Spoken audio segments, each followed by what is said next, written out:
All right. So we're going to let people log in here. Good evening, everyone. If you're in the United States and on the East Coast, good evening.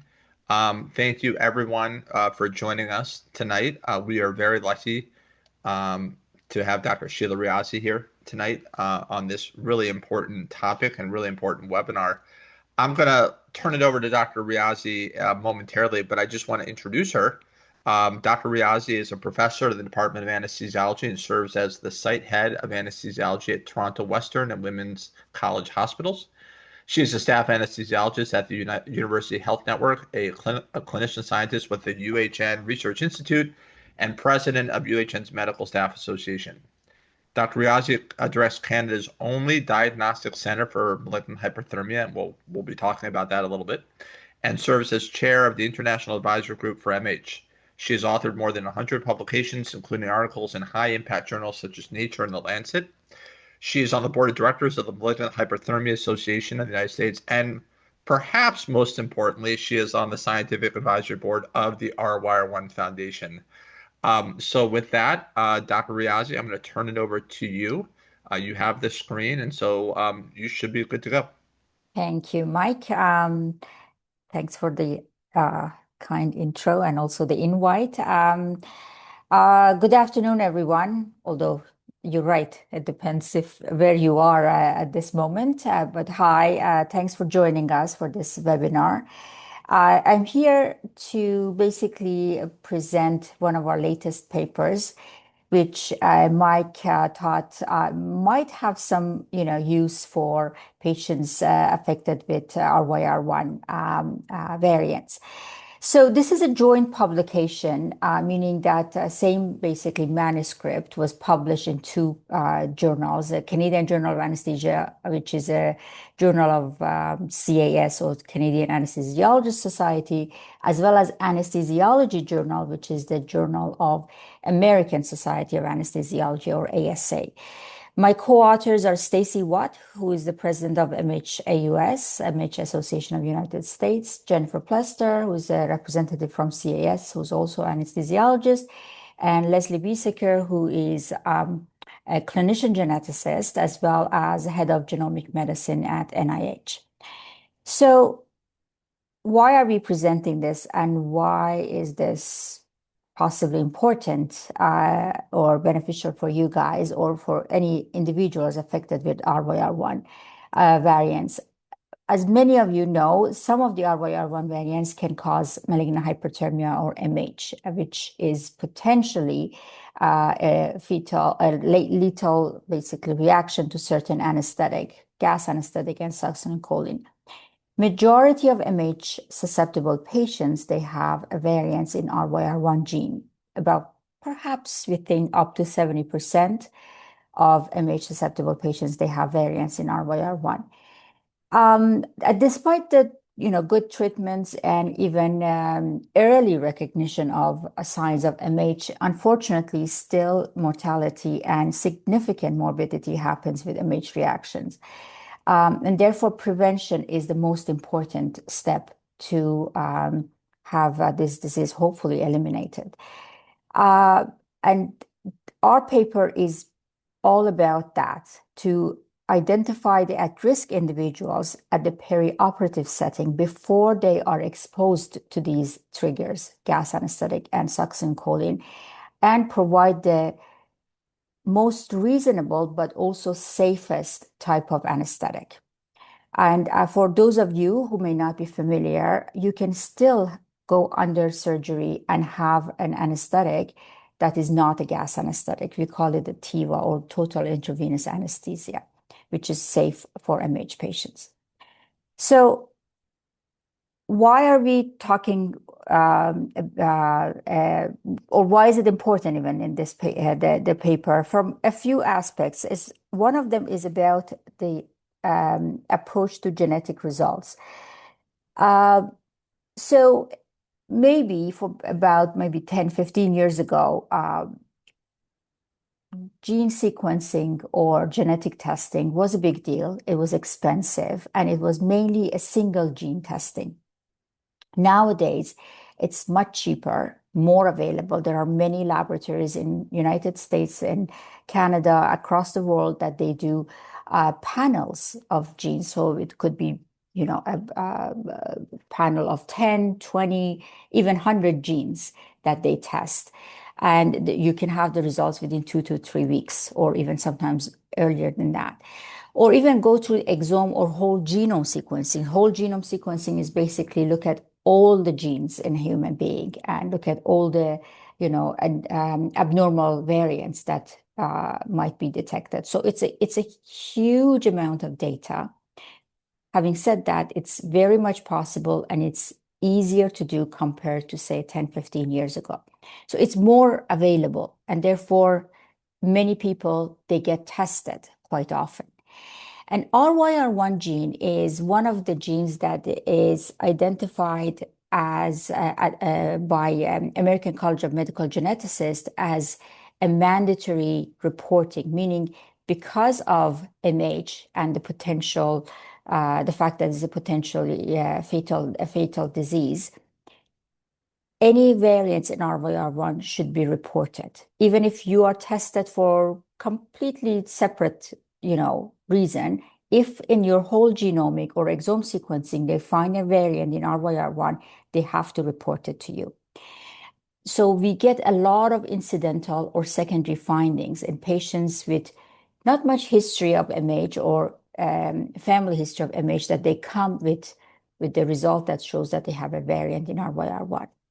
And the mainstay of our paper here is we need the context. We need all the information possible before we look at this genetic result. Why? Because certain type of genetic results, the interpretation might be completely opposite if you have different type of history. So meaning same genetic result. And don't be surprised, I'm going to give you examples throughout my presentations. Same genetic result can be interpreted negative in one patient versus positive in another patient. So we are talking about that. Why are we saying North American? The whole paper says North American guide. Because our resources in North America nowadays, unfortunately, are limited. So if you remember, I said up to 70% of MH susceptible patients, they have variants in RYR1. So about 30% of the MH positive patients we know they had a very typical MH reaction. When we test them genetically, we don't find anything. They are still positive. And that means that genetic testing cannot just be a single screening test. In certain number of patients, we have to go through a contractor testing, which is the ultimate gold standard test for diagnosing MH. But that test requires a huge muscle biopsy, not the punch biopsy. We take a big chunk of muscle, and it's costly, it's invasive, it requires rehabilitation for a couple of weeks. And worse than that, there are not many centers in North America that they do this. Us in Toronto, we are the only center for Canada that we do that. We do a contractor testing. And in United States, it used to be 4 centers. And nowadays, unfortunately, there's, I think, only one center, and that is not doing that center may be doing 4 or 5 biopsies per year. So almost there's no biopsy center left in North America that patients that can easily go and have their testing done. Now, in Europe and Australia, New Zealand is completely different, I gotta say, because say in Australia, there are 3 centers. In Europe, there are many centers, and also geographically, everyone is closer to each other. So even if it's not in certain country, they can easily take a train, go to another country, and get it done. Therefore, our paper is taking that into account that not every answer is or every resolution can be made by contractor testing. We have genetic testing and history. Now, if we need to do contractor testing, maybe a fraction of patients have to go and have it done, but it's not widely available for everyone. So what did we use for our guide? Basically, personal history, family history, as well as genetic result. And based on these three different things, we came up with different permutation, different scenarios, and we came up with action plan for each of them. And again, remember, the whole idea is not for patients. The paper is not for patients, but for providers, for anesthetic providers. So when you go for your perioperative assessment before the surgery, you meet with your anesthesiologist or your nurse anesthetist, and they have to assess you based on personal history, family history, and genetic results, if there is any, and come up with a plan, a safe plan.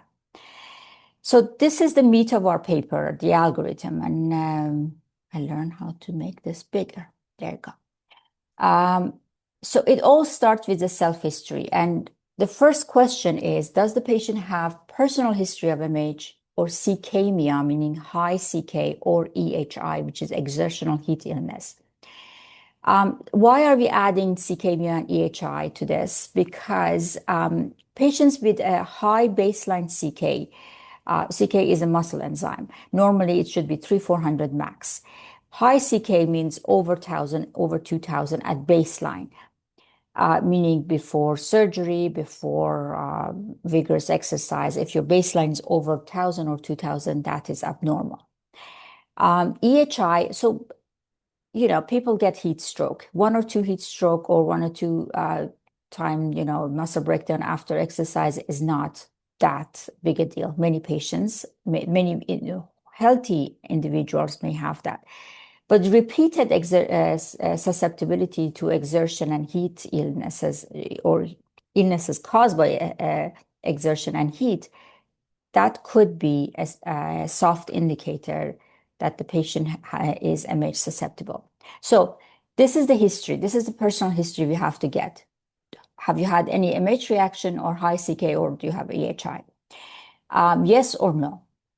So if they say yes to any of that, we treat them as MHS. Now, mind you, we say treat as MHS. That means that anesthetic is provided trigger-free. We're not diagnosing this patient yet as a MH susceptible. It's just this is for the purpose of giving the safe anesthetic. But apart from that, treating as MHS, we also look at if the patient has any diagnostic variant for MH. And if they have a diagnostic variant, they're not only MHS, but we have to do cascade testing. And cascade testing, I elaborate later on, means testing of the family, siblings, children, parents. They're all at 50% risk because of this person. So that the family counseling has to come with it. And they should not basically omit that as part of their assessment. If the patient does not have diagnostic variant but had a self-history, then we encourage the provider to do a full genetic testing on them, meaning full genomic or even exome sequencing.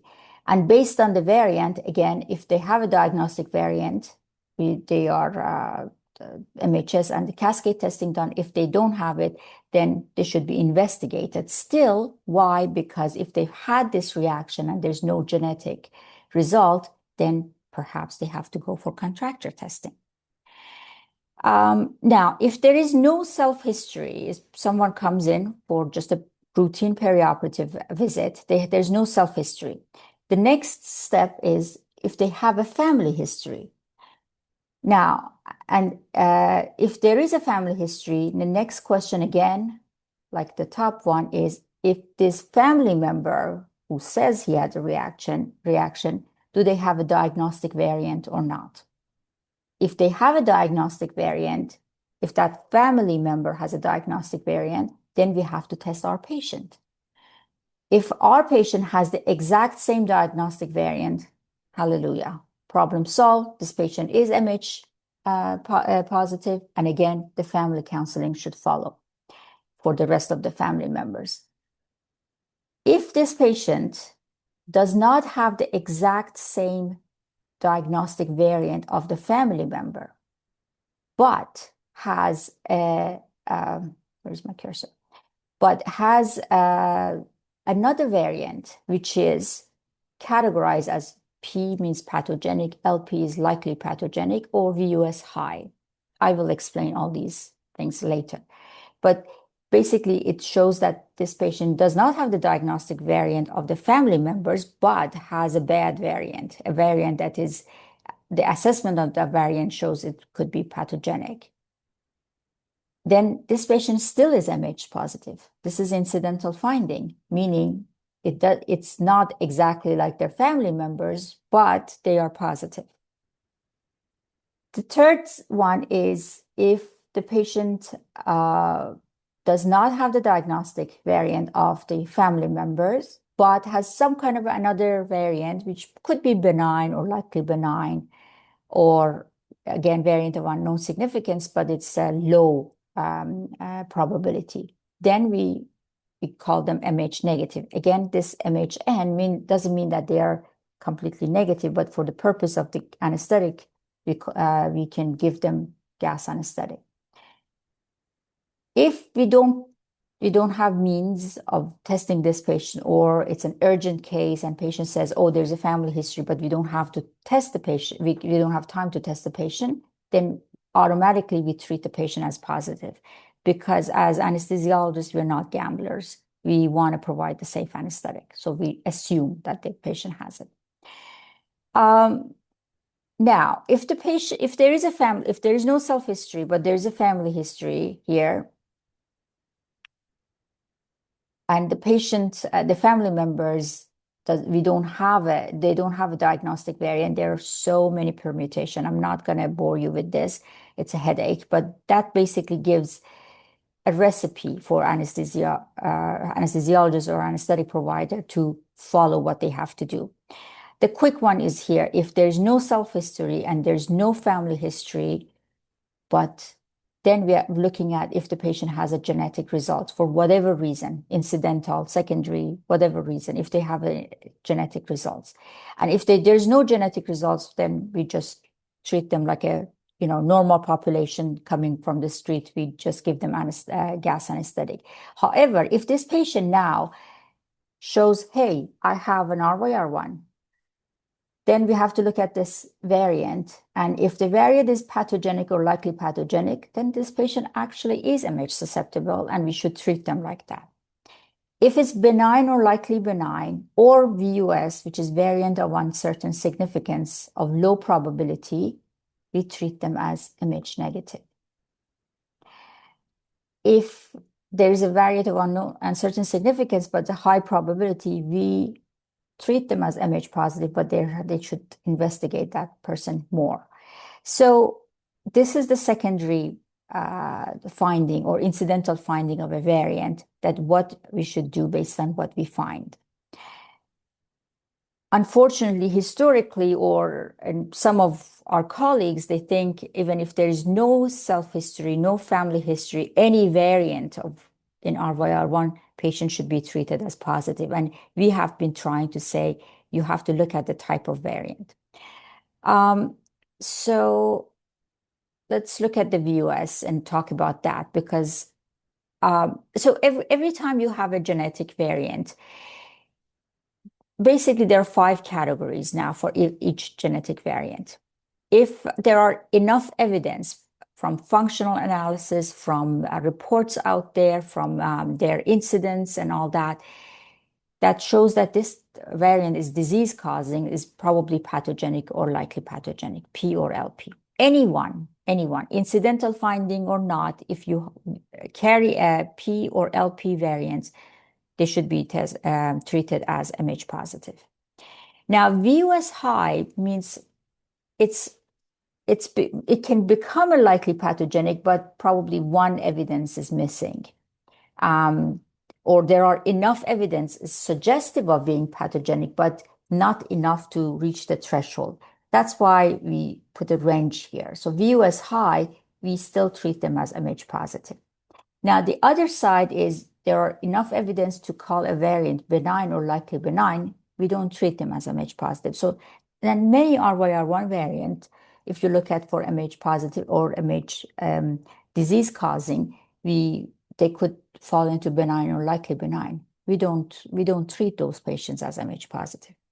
VUS low, it's almost becoming likely benign, but there is not enough evidence, but it could be suggestive, but not yet there.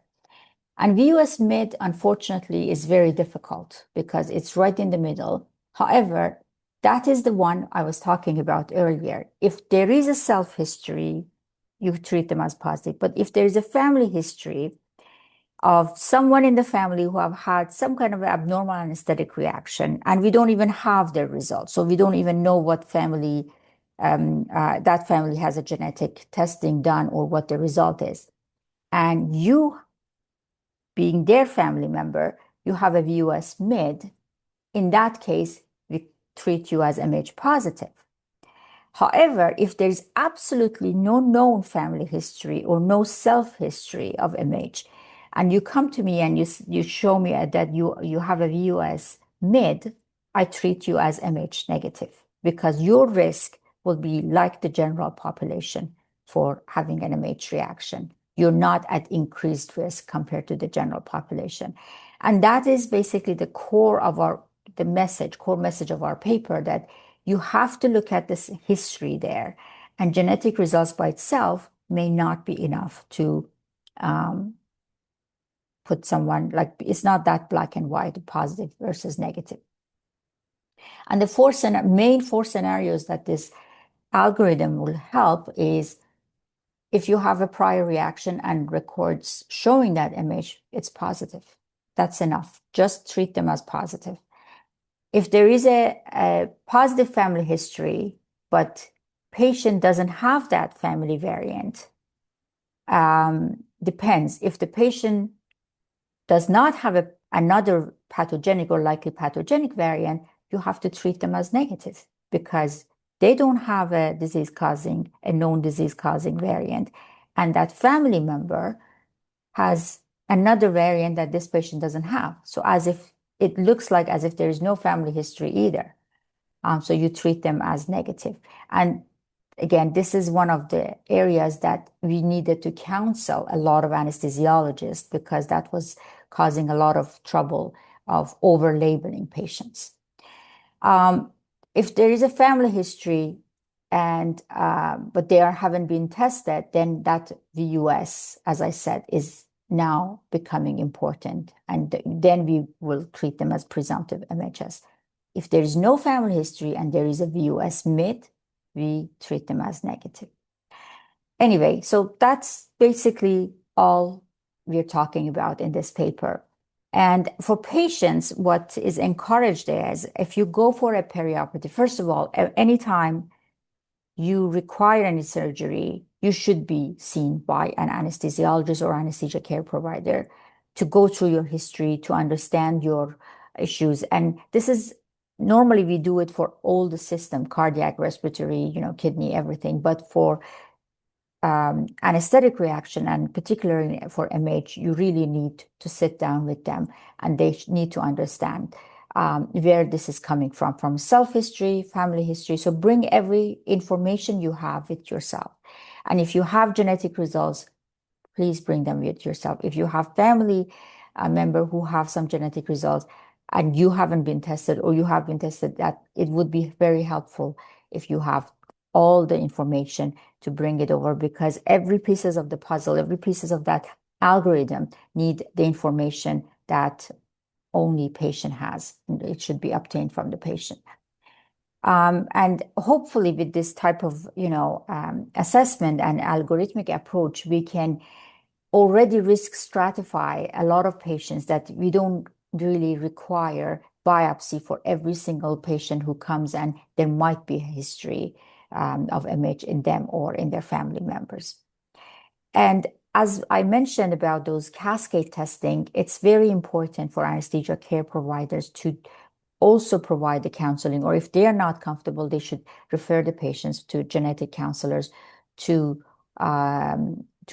make them understand that what they have to avoid, what are the triggers. And nowadays, as briefly mentioned before, apart from those triggers, the anesthetic triggers, there are heat and exercise, especially heat and exercise combined, can cause this, can produce an MH-like reaction outside of the operating room. So these all have to be patients that need to be counseled about, as well as there has to be cascade testing for all the family members. Because at the end of the day, it's an autosomal dominant disease, meaning that if you have it, your siblings are at 50% risk, your children would be at 50% risk, your parents, you get it from perhaps one of them if it's not de novo, and they would be at 50% risk as well. So again, take home messages. History comes first. Bring everything you have to your perioperative visit. If you have a family history, know it. And again, bring all the information. And as I mentioned, VUS mid is very tricky and it's all about history. And our message to anesthesia care providers was try not to overinterpret this VUS mid. And again, treat as MHS, that as mentioned, is a label there, but it's not a definitive diagnosis in many of those permutations. It's just taking precaution for now and then requires more investigation at some point. And the goal of the paper was not really making genetic, or interpreting genetic results simpler. It's not simpler. It's just to make sure that your next anesthetic decision is safe and is clear for the patient. Thank you very much. I'm just going to stop sharing so that. Sheila, Dr. Riazi, thank you. That was awesome. Ton of information there. As always, you've answered all of my questions. I think what I'd like to do is I do have some questions, and I know there will be questions. I already see a couple questions from the audience. I think what I'd like to do is ask some questions that I think that you've already addressed, but I think asking them in a slightly different way, I think will help reinforce some of the topics that you've already discussed. And there are a couple things that you didn't mention that I think might be sort of interest to this community. And I think I'll start with just at a big sort of 10,000-foot view. When we talk about the RYR-1 community, as you know, you've been to our family conferences, you see these patients. It's a very heterogeneous population. So, on one end of the spectrum, we have patients who are MHS, who are very athletic. They have no muscle weakness at all, but have very strong reactions to anesthesia or heat illness. And then on the other end of the spectrum, we have some patients with an RYR-1, and those are patients with RYR-1 variants. And then on the other end of the spectrum, we have patients with severe muscle weakness that we might call myopathy, although that term sometimes is used in different ways. But they are RYR-1 positive. They have severe muscle weakness. They may have never had an MH reaction. So could you talk about, and you address this a little bit in the paper, you mentioned in the article that patients who have symptomatic myopathy are excluded from the recommendations that you've been talking about and should be referred to a neuromuscular clinic where detailed clinical and testing should be done. So for the patients at large, certainly the people on this Zoom who are sitting there, either they themselves have a myopathy in the traditional sense, muscle weakness, or maybe their sibling or maybe their child has a myopathy with a pathogenic causative RY1 variant. I know your paper doesn't really address that, but could you talk about how those patients or family members should think about it? Can you talk about, and this gets to kind of the basis of your paper, why those patients are excluded from this paper? And just maybe that relationship between the myopathy as well as MHS in the setting of RYR-1. Sure. So there are a lot of unknown about that, but I'll try to give as much information as we have about that. So our MH is, so there are just a very simplistic thinking. We have different RYR-1 variants in a sense that they do different, the skeletal muscle that they have these variants of RYR1. Some of them, we call it gain of function variants. Some of them we say loss of function. The gain of functions are traditionally known as MH mutation or MH variants, meaning that these patients at rest, they don't have any muscle weakness. They actually may have even hypertrophied muscle. They become even good athletes and all that. Their muscles are very strong initially, at least until they get rhabdo, and then it goes down. But these are the patients who are mostly at risk of MH. As opposed to loss of function, the pathophysiology of that variant causes calcium leak so that unfortunately these muscles, when they want to contract, they don't have enough juice in them to contract. And they become weak and they are basically myopathic. So yes, our paper is talking about gain of function, RYR1 variants, and not loss of function. So that's why we said we are excluding myopathic patients, and we don't want to talk about this. Now, there, as everything in this, world, there's always a spectrum. There are variants that they have kind of a overlap. So we call them we call them MH/CCD variants. So patient is myopathic, but at the same time, they may trigger to MH. So we have those MH/CCD variants.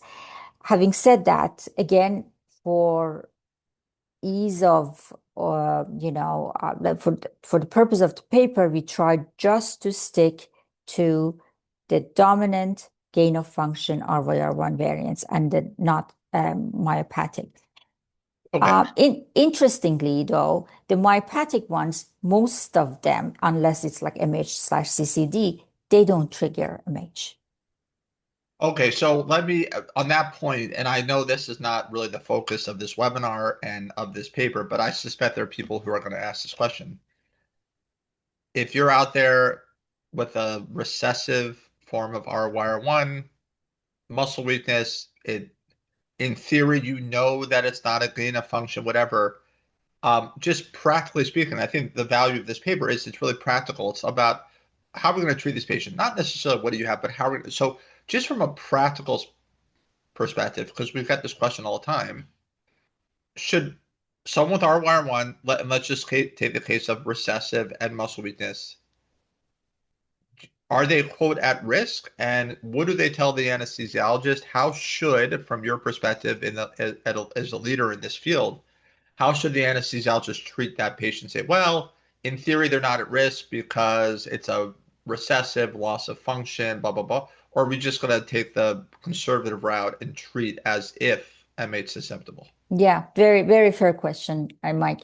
I, if I'm an anesthesiologist with no not much genetic knowledge background, I should be taking precaution for any RYR1 variants that is even. So you come with a result to me and it says likely pathogenic for myopathy. Hmm. It doesn't say likely pathogenic for MH. But because if it's likely pathogenic, I should take precaution as an anesthesiologist provider. Because so I'm just opening up the Pandora's box here. I know this is a yeah.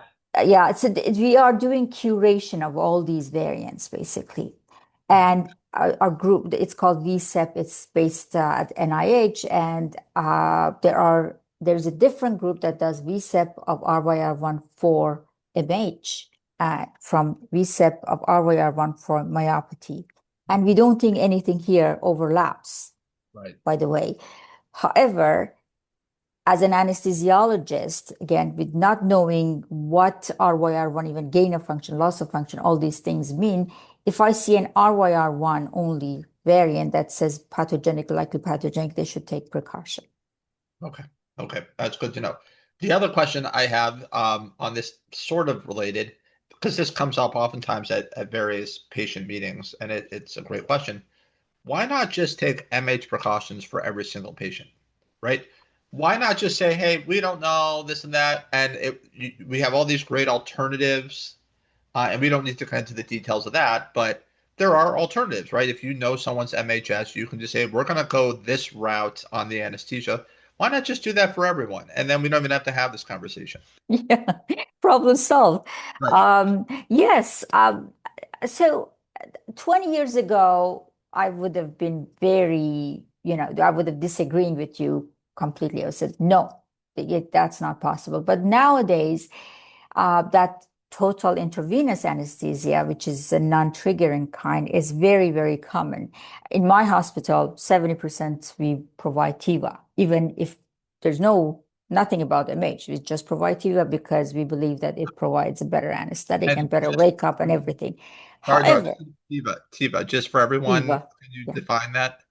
total intravenous anesthetic. So we normally give you medication through your IV to put you off to sleep. And when you're asleep, we put the breathing tube and then we maintain the anesthesia or that level, like sleep level, with gas anesthetic, which is given to you by the tube and goes to the lungs and gets absorbed, and patients are asleep.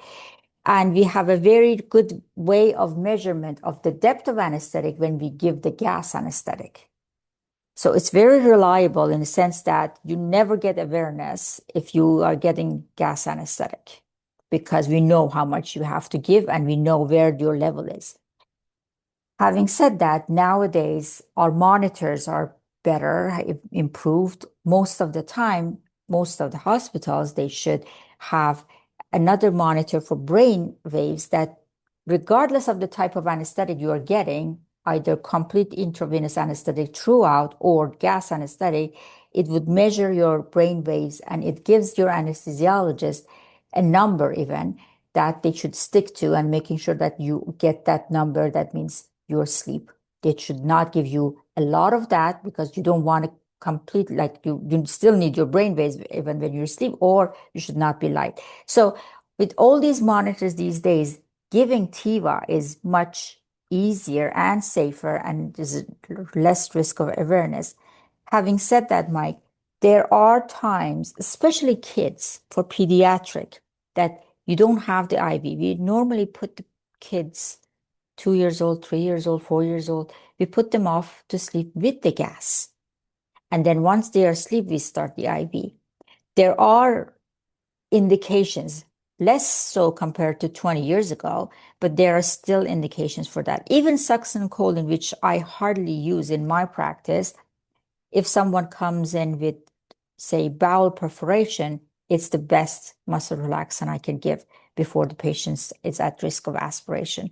So there are some nuances there in terms of still in this day and age who there are some indications for gas anesthetic and also succinylcholine. Less so, but still there are. Good to know. I want to talk a little bit more about variant of unknown significance. You talked a lot about it, but I think it's such an important topic. We get so many emails from people who get a result back. In really simplistic terms, first of all, can you talk about what you mentioned several times, an incidental finding? Um, can you talk about just, I want to make sure everyone understands what that means. Can you talk a little bit about the importance of pretest probability, what that means, how that relates to an incidental positive result? And then we can get back to the VUS thing and kind of make sure people are on the same page with that. So, as I maybe briefly mentioned, um, VUS, VUS in RYR-1 we're talking about, it should be categorized into three different VUSs, VUS low, VUS high, and VUS mid. If you have VUS low or VUS mid, and it's a completely incidental finding, as again, you go for, I don't know, you just do it. I don't even know 23andMe still Right. exists or something like that. In other words, you weren't looking for an RY1 problem. You Yeah, just it was like completely, they you do, you wanted to do. see, let's say you wanted to see what your risk of for breast cancer is. There's a Yes, family history of breast cancer. I'm going to do full genetic testing, but I have no muscle weakness, never had heat illness, no family members have. I don't even know what RYR1 or MH is. It's not even on the radar. We're not no risk factors. That would be incidental. You weren't looking for it, but it pops up as positive, or so that's incidental. Sorry, just want to make sure. Continue on. Exactly. So that is incidental finding. And if you get a VUS mid or VUS low, it should be ignored. Right. I wouldn't even act on it.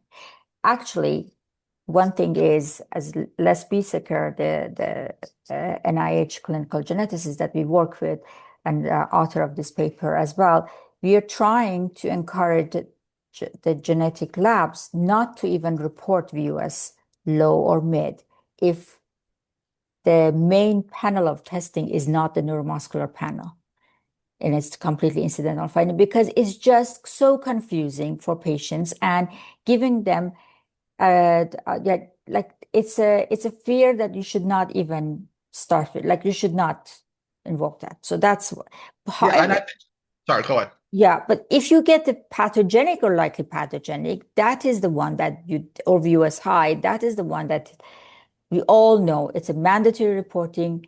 Patient needs to know and they should be labeled regardless of their history. So that is the one that pretest likelihood is the most important. The pretest likelihood is all about the history, self-history and family history. If there is none, the pretest likelihood is low. So if you get VOS mid, should be completely ignored.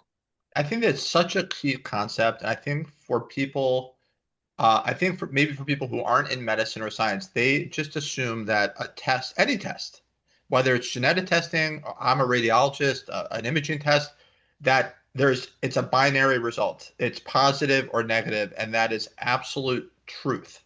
But we have things like sensitivity and specificity and false negatives, false positives, and things are rarely black and white. Sometimes they are. Sometimes it's binary, but oftentimes you need to know what is the risk of the patient, and that's this term pre-test probability, and that will oftentimes tilt the scales one way or the other when you get maybe a somewhat equivocal result. In other words, in the setting of, if it's clearly a pathogenic known variant, that's one thing. But if you get this VUS, which is a somewhat equivocal result, you might say, well, why was this test ordered? Was it looking for breast cancer, or was it because this patient had an MH reaction, or passed out at a tennis match, or whatever it may be. So I think understanding the concept that these tests are sometimes not black and white. You may get a VUS, this somewhat equivocal result, and understanding what the family hit, and this is what that flow chart in Dr. Riazi's paper addressed. What are the clinical factors, the family history? All these things are really important that can help the physician tilt in one direction. Um, with that being said, I want to run through a couple scenarios, Dr. Riazi. And you sort of did this at the end. I thought that was great. But I want to just walk through some couple scenarios and you can let us know what you think here. So let's say we have a hypothetical patient has an RYR-1 variant reported as a VUS. And I'm sorry, I don't have low, mid, high, and you can talk about that. So it's an RYR-1 variant reported as a VUS. They've never had an MH reaction. They've had several surgeries without a problem. No one in their family has had MH. What would be the general guidance? So again, it's a VUS, no personal history, no family history. They've had surgery with no problems, but they're getting this VUS. So essentially a negative family history, negative personal history, but a VUS comes back. How would you think about that patient? So if it's VU as high, and that is what we are doing at ClinGen and VSEP to try to categorize this. I just see from the questions here, how do you know what VU is or where you can actually go to the ClinGen database and I've done about 400 of them there. If it's VU as high, I label this patient positive despite the lack of history. However, if they're coming for surgery, I would label them as positive, meaning I provide them with a trigger-free anesthetic, despite the fact that they've had a few anesthetic in the past, no problem. We know it's a variable penetrance, they could be a problem. However, this VUS high person, despite the fact that I would provide them with the trigger-free anesthetic, I will direct them to a testing center Got it. because we For the means biopsy. for the biopsy. Because why? Because view as high because of lack of evidence, and that could help us to make that likely pathogenic or not. Now, if it's a view as mid or low, for the sake of that anesthetic, I would not give them trigger-free anesthetic. I would just give them the whatever anesthetic that is appropriate for that patient. Got it. Got it. Now the same patient, so VUS, they've not had an episode of MH, no Mhm. family history of an MH reaction, but let's say they've had several episodes of exertional rhabdomyolysis. So just to make sure everyone understands that rhabdomyolysis is when your muscle breaks down and you get that elevated CK, that byproduct of muscle breakdown, elevated in your blood levels. Sometimes that can cause kidney problems. You might have dark colored urine. So same scenario, again, VUS, no episodes of malignant hyperthermia, no family history of MH, has had surgery with no problems, but has had some episodes of rhabdomyolysis. That is considered positive self-history for me. If Okay. it's more than two, it's positive self-history. So I would give them trigger-free anesthetic. Again, I would direct them to a testing center because that VUS needs to be investigated. Okay. All right. Then we'll do one last scenario here. Sort of the other extreme. So not if let's say testing comes back negative. Um, and this might be a chance to talk about some of those other genes, but uh, RYR-1 testing comes back as normal. But there is a strong family history of MH. The patient has not had MH, but there's a strong family history of MH, and testing is negative. Genetic testing is negative. So there are two other genes that are also associated with MH, CACNA1S and STAC3. So the next step will be that patient be tested for those. And if those are negative, this is a perfect patient to have a biopsy done. And Okay. that they may fall into that 30% And just positive. practically speaking, given some of the issues you raised about, so just to reiterate, this is not your typical muscle biopsy. Many patients have had those that very relatively minor needle biopsy. We're talking about a much more invasive type procedure. And as Dr. Riazi mentioned, it's done in Toronto and in Bethesda. Those are the only two sites in North America, correct? So Bethesda does it for only military, Okay. so it's very restricted. I mean, Minnesota, Minneapolis, they Minneapolis. do it for non-military, but their volume, as I said, is like 4 or 5 per year biopsy. And as you said, it's not a punch biopsy. We take about 3 inch of muscle, we take it from your leg, and you don't have to be hospitalized after, but no vigorous exercise or anything for 2 weeks, and people may need 2 days, 3 days off from work anyway. And just from a practical perspective, because sometimes these really kind of practical, mundane issues really create obstacles. So in this type of scenario, who the patient's PCP may have no understanding of these contracture tests. How would you even go about getting a referral to if you're in the United States? We're talking about again Minneapolis or Toronto, I guess. If you're not in the military, you can't go to Bethesda. How can you just briefly talk about that process? Is that something Yeah. this covers? Is it done on a research type situation, or how does that work? So Canadians don't pay. It's a part of our public, insurance, coverage by government, and they are normally referred to us by either neurologists or their family doctors or even surgeons or previous anesthesiologists who have had it. They so them could be suspicious of reactions, so they need more testing. This is how we get our referrals. In the United States, I think the GP as well as again neurologists are the main physicians are there, and they may want to pursue this further. And unfortunately, there's no MH assessment center. Even if we have that biopsy center in Minneapolis, there's no MH assessment center that an MH expert can sit down and talk to the patient about risks and everything, and then give them some directions. And organizations such as yours, RYR-1 Foundation, can be very helpful in kind of directing patients to the right, person. And yeah. Yeah, I think, to me on this question about, you know, how should patients handle that situation, one of the main benefits I think of this paper is, patients can take this paper and if they're in whatever the scenario may be, if they're interacting with an internist or a genetic counselor or neurologist, and God forbid, an anesthesiologist who isn't aware, this flow chart is a really, I would almost like, you could literally take this to your physician and say, here's where I fall on this flow chart, and this is why these are the precautions that need to be taken, or this is why I need further testing, or this is why I need a referral for the biopsy. So for patients who are on this call right now, I would print out this paper. I would find out where you are located on this flow chart, and then that will give you some guidance on what you need to do and help you advocate for yourself when interacting with your physician.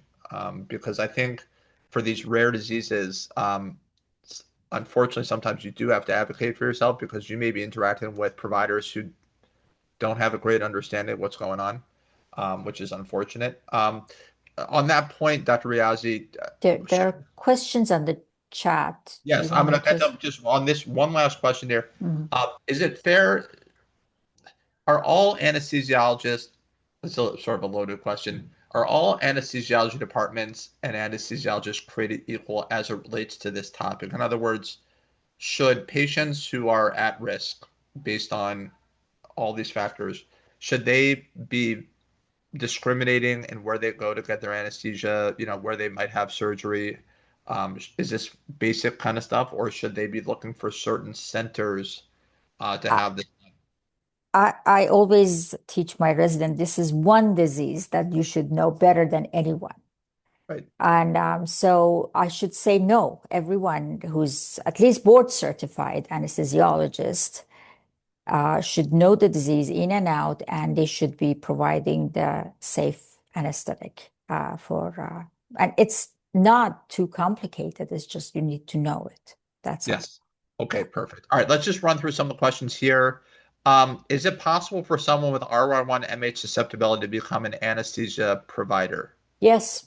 Yeah. So there have been many studies done, and we had the scavenging system in the operating room is very active and it's very good.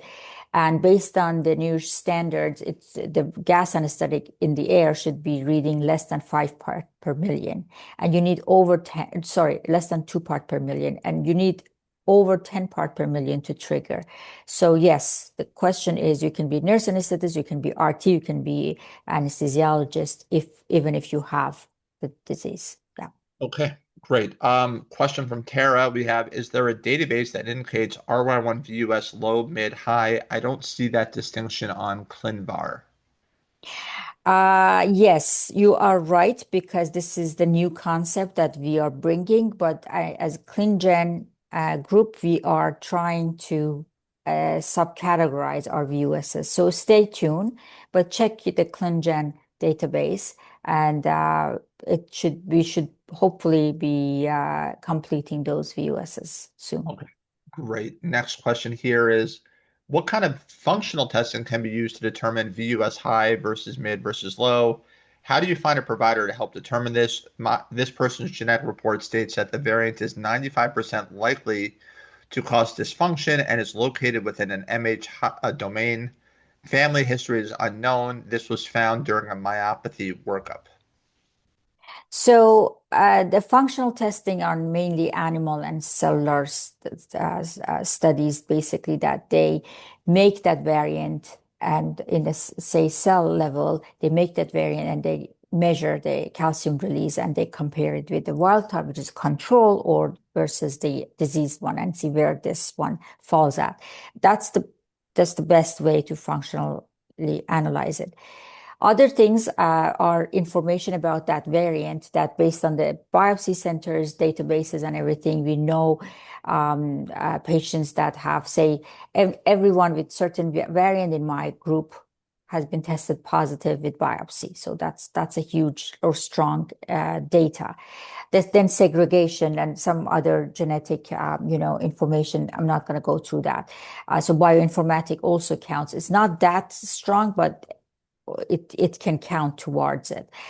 So these are all taken together in terms of looking at the functional data for each variant. Now, if a report says more than 95% likelihood of this, that's a likely pathogenic.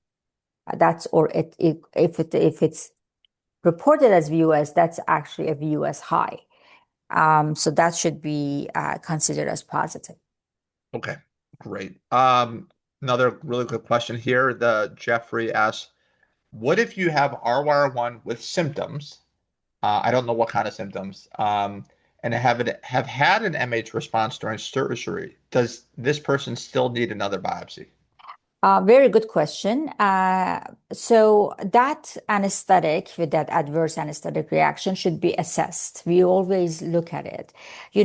Patients have been told, "Oh, you've had the MH reaction," but when you look at the anesthetic, no, there's nothing that, indicative of that. Or there could be soft indicators here and there. If it's a very typical reaction, I never biopsy that patient. I would say I always have a phrase. I say, this is your biopsy, basically. Your MH reaction is the biopsy. But if it's a very atypical, or say it's just a high CO2 and they had nothing else to blame and they thought, oh, maybe MH, that's it. So it depends on what kind of reaction that is. And those symptoms are variable. You're right. Myopathy, well, it's not MH, but a lot of our MH patients, they may have also pain, muscle pain, cramps, and all this stuff. So that actually in could be an indicator of a, MH positivity. Okay, great. All right, we have 3 minutes to go. I have one quick question, a sort of a technical question, and then I want to ask a wrap-up question. Getting back to the anesthesiologist, you're saying, any anesthesiologist board certified should have an awareness and an ability to handle an MH reaction and screen for the risk. Can you talk just briefly about dantrolene and the different Ryanodex, the different formulations? I know Ryanodex is sort of a more concentrated, more easily administered. Uh, do most centers, should they have that? If they don't have that and they have like the more traditional formulation, is that a problem? Can you just speak to that a little bit? Sure. So the traditional format of dantrolene is one vial has 20 milligram, and each vial is powder. It should be solubilized into 60 ml of sterile water. So imagine if the first dose for 100 kilogram would be 10, 12 vials. It's a lot, it's labor intensive. Ryanodex, it's a concentrated one. So one vial is 250 milligram, and you just constitute it into 5 ml. So less volume, more effect. Now, in United States, you have both of them. You have the concentrated one, so you have the 250 milligram Ryanodex, and you have the 20 milligram. In Canada, we don't have Ryanodex. It hasn't come to us. So we only have the 20 milligram. Is there any huge difference? Its efficacy is the same. It should not be different. The only thing is, and this is our study, our own study have shown that any minute counts.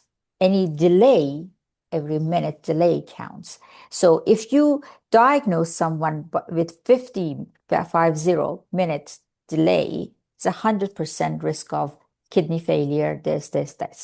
So with Ryanodex, that, you know, you may delay the diagnosis, but maybe you give the dantrolene faster. So you may save time by, as opposed to with if you have the R format, the 20 milligram, you really need to make the diagnosis early enough. Now, there is the third format of dantrolene, which is Norgine Pharmaceuticals in Europe. That's the distributor and manufacturer actually in Europe. They have made it. and it's somewhere in between.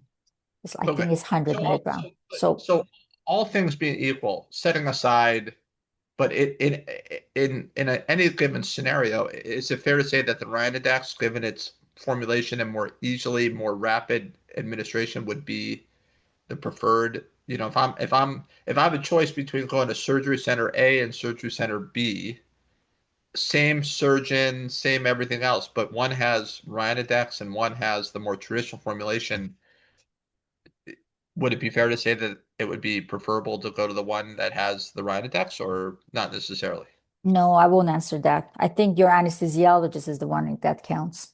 Yeah. Okay. Fair. All right. So in the last, well, we're at 6 o'clock. Can you, Dr. Riazi, give us three things that just sort of takeaways for this group that's here tonight? Just if there are three things they can remember from tonight, what can you list those things for everyone? Sorry, if I want to list, sorry, So I got cut off. just three takeaway messages for this group as we wrap up tonight. If there are three things that they can remember or that I can remember, what would those three things be that they should write down and remember as they think about their personal situation or if they need to have some sort of surgery coming up? What are the things that are probably the most important take-home points from your perspective? So bring every information you have to your perioperative clinic. Self-history, and that self-history again includes not only adverse anesthetic reaction, but also if there's a history of exertional intolerance, rhabdomyolysis, or heat intolerance. Bring everything, your self-history, your family history, and if you have genetic results for whatever reason, you bring everything into that. So that's one. Second thing is there are ways to go under surgery with safely, even if you're positive. And your anesthesiologist can easily provide you with that. So some patients, unfortunately, are denied care in certain areas, or they are afraid to go under for certain surgeries because they feel, okay, if I have that, I should not have surgery. That's not true. There are safe ways. And the third is again, genetic results, it all should be interpreted within a context. And that context here is history of self and family history. Mike, sorry, I just want to add something. Carrie Yes. here, Yes. I was about, yes. yeah, that Carrie, I apologize. We don't have CRNAs in Canada. Absolutely, CRNAs are nurse and anesthetists, and they are amazing. They actually, most of the time, they are the ones that they providing the direct anesthetic care. And we have at MHA US one of our best board members who's very knowledgeable is a CRNA. They are very knowledgeable and they can provide anesthetic for MH population very well, safely. Yeah. I would just add to that as well. I'm 50 years old, had a couple procedures, and when I have notified whether it be the anesthesiologist or the CRNA, and you say, hey, here's my situation, here's my concern, invariably people have been extremely knowledgeable, very receptive, very accommodating. You'll probably be the first case of the day, which can be a good thing. So you can not be delayed. So yes, no, CRNAs did not mean did not mean to slight the CRNA community. They're a critical part of the landscape here in the United States. Dr. Riazi, thank you very much. This was wonderful. This is something we get emails about all the time at the RYR-1 Foundation. And so when I saw your really important article get published, I immediately said, let's do a webinar because this is something that our community will benefit from. So thank you very much. I'm sure there will be follow-up emails, and we will try and triage those. But thank you again, and thank you everyone for logging in. Really appreciate it. Have a great night. Thank Thank you you. very much. Thanks for having me. Bye.